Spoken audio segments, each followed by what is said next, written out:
بسم الله الرحمن الرحیم تعلیم النساء درس نمبر 19 غسل کی چند ضروری مسائل لیزنا دی غسل لکم ضروری مسائل دی مغا خواہی جن باتوں سے غسل واجب ہوتا ہے ان کو واجبات غسل کہتے ہیں یا معانی موجبہ غسل آغا شیان چی غسل واجبی کنا واجبات غسل تلشی موجبات تلشی واجبات خندی واجبات پکینی موجبات وای بس صحیح ہے اور وہ چار ہے آغا موجبات سالور دی جوش کے ساتھ منی کا خارج ہونا منی خارج اشی مرد کی سپاری کا اندر چلا جانا سڑی ولکم سپاری دا کنا دسنان لوڑ شی دسر غسل واجبی کی نمبر 3 حیض و نفاس کے خون کا بند ہو جانا حضی لکمی بیماریوں نے دویدہ باند شدینا ود غسل کی یاد رکھنے کی بات دیوت سطح خبر ہے کہ عورت کے بالغ ہونے کے بعد ہر مہینے آگے کی راہ سے جو خون آیا کرتا ہے اس کو حیض کہتے ہیں دی خزی بلیغ دل نباد دیوڑ کی بلیغ دل نباد ہر میشتی کو مدی توین رسید تا حیض یلشی اس خون کے بند ہونے کے بعد غسل واجب ہے دن بعد چکلا باند شب غسل کی اور جو خون بچہ پیدا ہونے کے بعد آتا ہے اس کو نفاس کہتے ہیں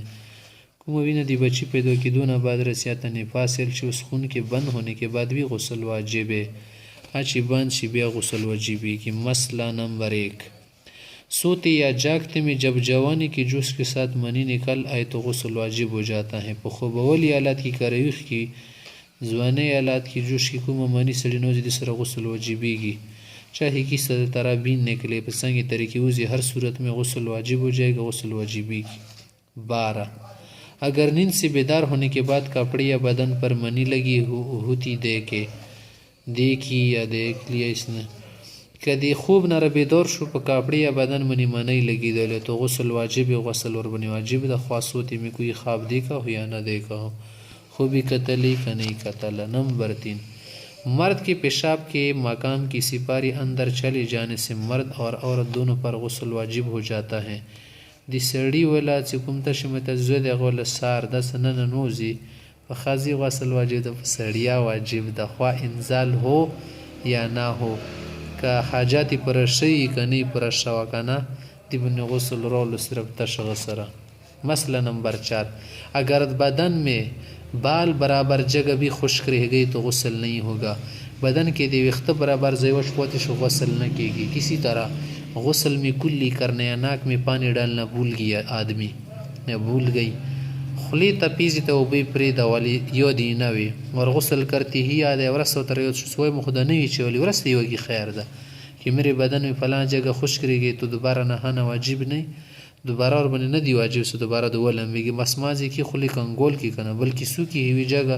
تھوڑا پانی لے کر اسی وقت دو لے اواش زوین زیا خلی تو بو چاہیے پیزیتا اگر نہ دوئے تو غسل نہ ہوگا کوئی نہ کڑولا زوی لندنا کو بیانہ کی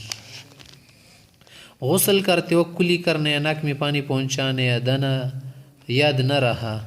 غسل واقعی تی پیزی تے وہ بنا ہوا چوال یا خلی تپویری شور پارے ہوتی ہی یاد آگیا غسل واقعی اگر نبادی ریت شزونے و چوالو تو پورن کلی کر لے اور ناک میں پانی ڈال لے سو وچ نہیں شہدد وکی نئے سرے سے غسل کرنے کی ضرورت نہیں نو ضرورت نشت بیا کہ وقت نئی اور زون وچو اسر تک بے خجوات خبر ٹیم دنواتا لے مسئلہ نمبر 6 اگر بیماری کی وجہ سے سر پر پانی ڈالنا نقصان کرے یو سڑا تو غسل بندلی وقت ہو بیماری دی وجہ سار کی نقصان ہو ڈاکٹر تیل سے زون لندنا کی تو سر کو چھوڑ کر بکی سارا بدن دول ان سے غسل ہو جائے گا سار پرید نور غسل ہوگی اور جب تندرست ہو جائے تو اس وقت سر دھو ڈالے کل خشی بے ساروں دوبارہ غسل کی ضرورت نہیں دوبارہ ضروری نشت مسئلہ نمبر 7 اگر انگلیوں میں چھلے یا کانوں میں بالیاں پہنی ہوئی ہیں کپو گوتو کی گوتی چولی دیا غگونوں کی سکڑی مڑی چولی تو ان کو خوب ہلا لیا وہ خود صحیح تاکہ نیچے بھی پانی پہنچ جائے سروائے تو بنوزے اگر پانی نہ پہنچے تو غسل نہیں ہوگا بے غسل نہ کی گی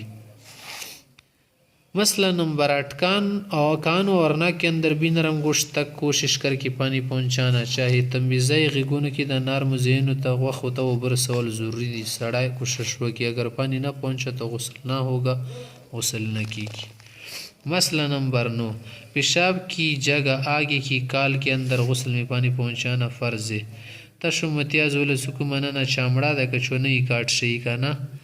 ندی کی بیا اوبر سوال نه ضروری دي کہ کزن دو کہ پلیتے پود شابو انزی ورنہ غسل نہ ہوگا